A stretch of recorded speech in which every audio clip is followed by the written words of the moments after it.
Там лазурное небо и снежные горы, бескрайних полей золотые просторы, закаты, как в сказке, и звездные ночи, рассветы ясны, как красавицы очи.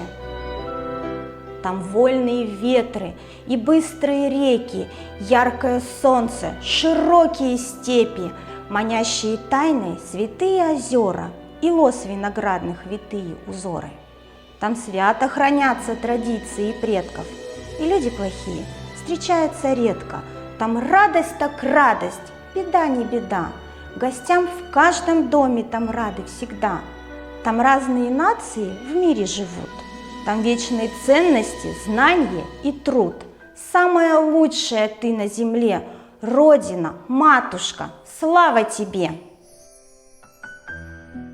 Анастасия Сергеевна, где это? Я вам отвечу краткой, но убедительной речью. Осы маған улы отан, қасиетті жер Казахстан.